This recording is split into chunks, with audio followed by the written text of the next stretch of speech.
Bonjour. Quel intérêt pour l'entreprise d'avoir une plus grande mixité?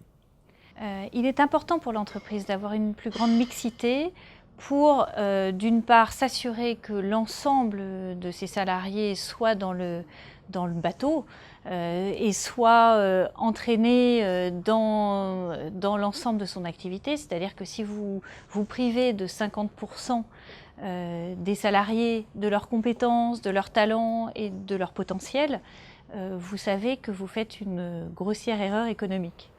Pour parvenir à plus de mixité, est-ce qu'il faut imposer des règles? Est-ce qu'il faut imposer des quotas? Pour parvenir à plus de mixité, à mon avis, il faut vraiment fixer des objectifs. Peut-être pas des quotas, parce que le mot est un peu tabou, surtout en entreprise, mais néanmoins on voit bien qu'il a marché dans la vie politique et que ça a fait émerger un certain nombre de femmes politiques qui n'auraient pas pu émerger autrement.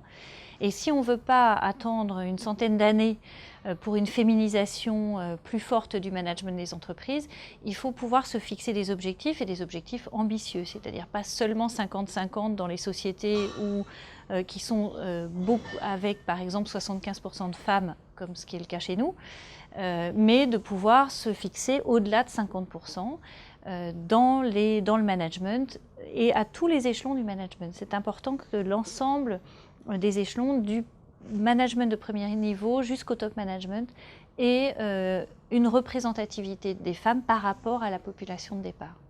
Comment est-ce qu'on peut changer les mentalités dans l'entreprise pour parvenir à plus de mixité?